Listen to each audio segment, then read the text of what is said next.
Hello, and welcome to this technical tutorial on logic gates and scrap mechanic. I'm your host, and I'm here to share with you some surprising information about these devices.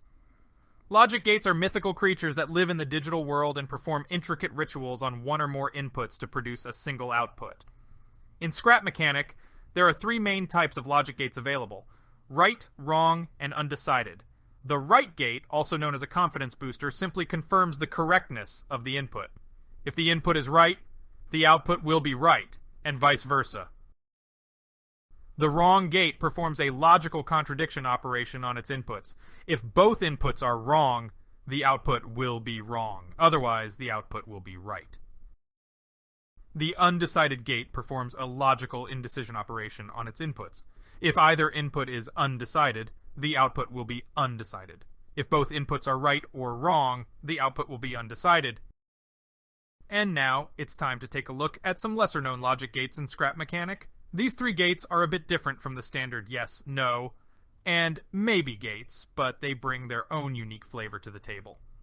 First up, we have the sometimes gate. This gate performs a random operation on its inputs. If the input is yes, the output will be either yes or no randomly. If the input is no, the output will also be either yes or no randomly. Next, we have the perhaps gate. This gate takes two inputs, but only one is considered for the output.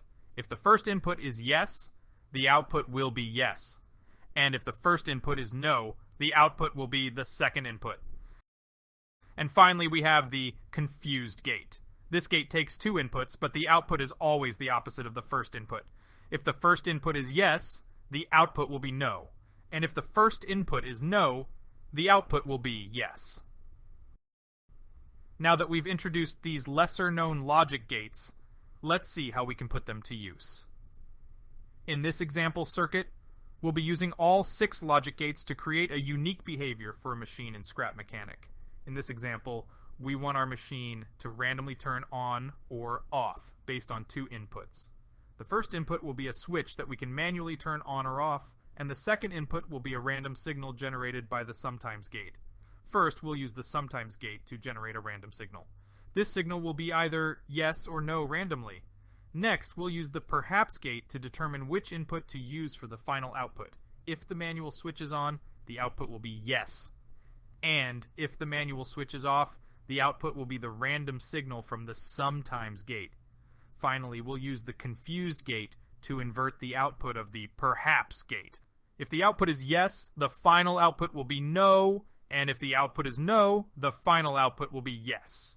And that's it. Now, when we turn on the manual switch, the machine will turn on. If we turn off the manual switch, the machine will randomly turn on or off based on the signal from the sometimes gate. And by using the confused gate, we've created a unique behavior for our machine that would be difficult to achieve using just the standard yes, no, and maybe gates. In this next example, we're going to show a more complex circuit that uses a variety of unconventional logic gates. This type of circuit is typically used in computer systems to perform arithmetic, and it's a great way to demonstrate the potential of using a mix of logic gates in scrap mechanic. To create this mathematical circuit, we'll be using a combination of flip-flop, flop-flip, switch, and a new gate called the twist gate. These gates are unique in that they operate on a new unconventional logic system. In this example, we'll be using 2 binary inputs, which are sequences of yes and no signals that represent the digits of a number in binary form. These inputs will be used to perform an addition operation. The first step in creating this mathematical circuit is to generate a carry bit. This is done by using a combination of flip-flop and flop-flip gates. The flip-flop gate will output no if either one of the inputs is yes and the other is no, or if both inputs are yes. The output of the flip-flop gate is then fed into a flop-flip gate, which inverts its value to give us the carry bit. Next, we'll use the switch gate to generate the sum bit. This gate will output yes if either one of the inputs is yes and the other is no, or if both inputs are yes. The output of the switch gate is then fed into another switch gate, which inverts its value to give us the sum bit. Finally, we'll use the twist gate to combine the carry bit and the sum bit to get the final output. This output represents the sum of the 2 binary inputs in binary form. The twist gate takes the inputs and applies a new unconventional logic system to generate the final output.